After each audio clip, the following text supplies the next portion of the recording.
And I realized how absolutely essential memories are. You know, we are who we are because of what we learn and what we remember. It's essential to identity. It is our identity. Up until 1938, we had a comparative freedom. In other words, we were able to go to restaurants, we were able to go to the movies, we were able to go to the theater. We had German and, or I should say, Jewish and non-Jewish friends. And for many, many years, I was not aware that I was different. I was an enthusiastic Boy Scout and a student and interested in playing football. That's about it. And privately I took French lessons and piano, not with great success, but... I had a wonderful childhood. I had a grandmother all to myself. I had 13 dolls. I had roller skates. I went to a private school from 1930 to 33 called Weinholze Privatschule, and where the teachers were called aunt and uncle.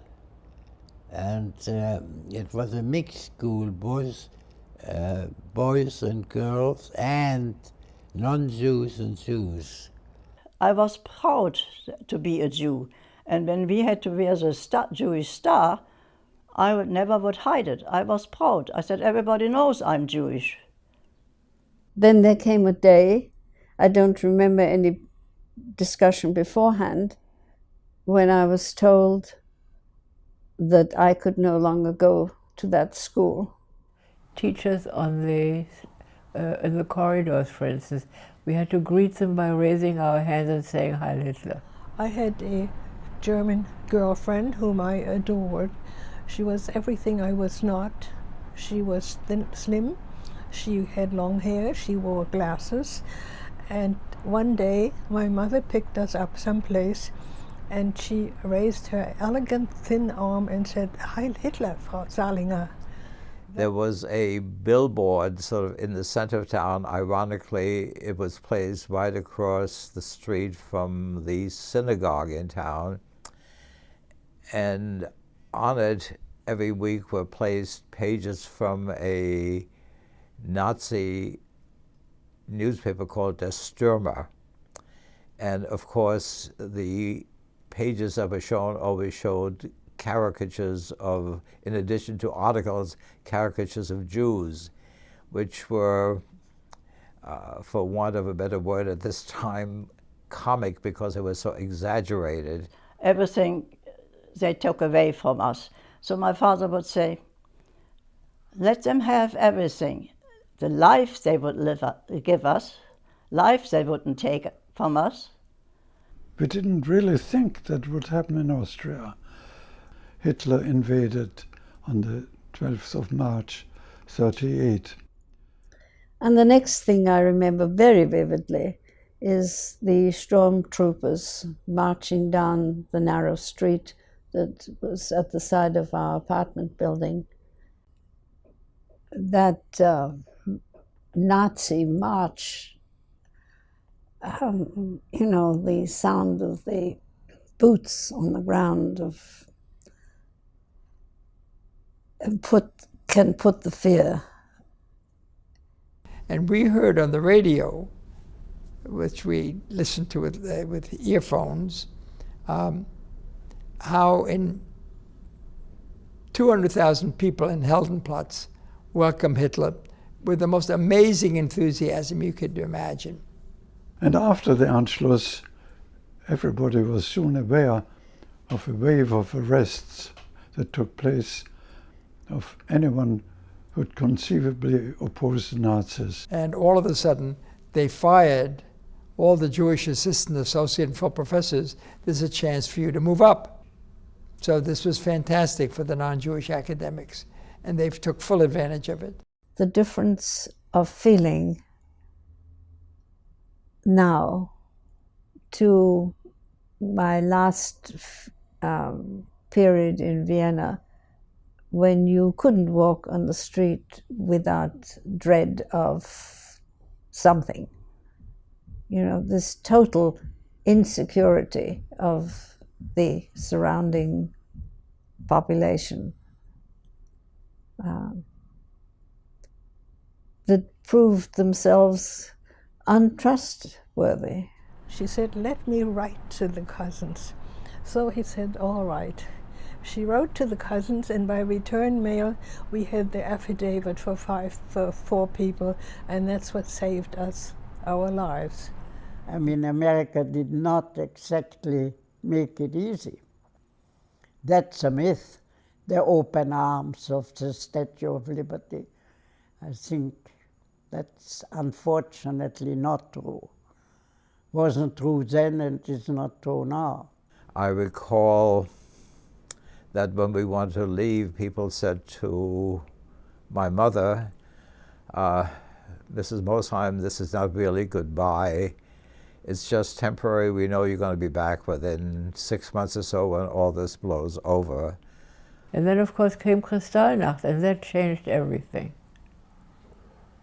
I climbed through the window to see inside, and it was horrible. It was a sight I will never forget. Everything was burned. The Torah scrolls were just thrown into a bin, and they were half burned. The altar was burned.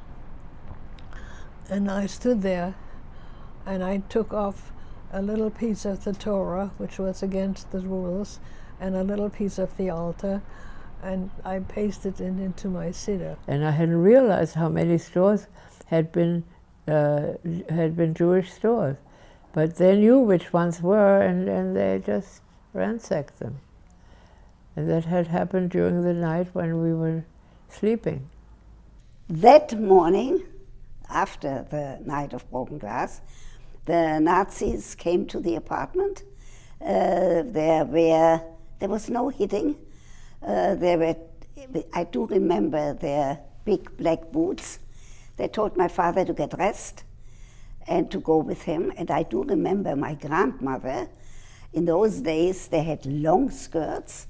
I remember my grandmother taking out some money from the seam of her skirt, give it to the Nazi, and say, take good care of my son.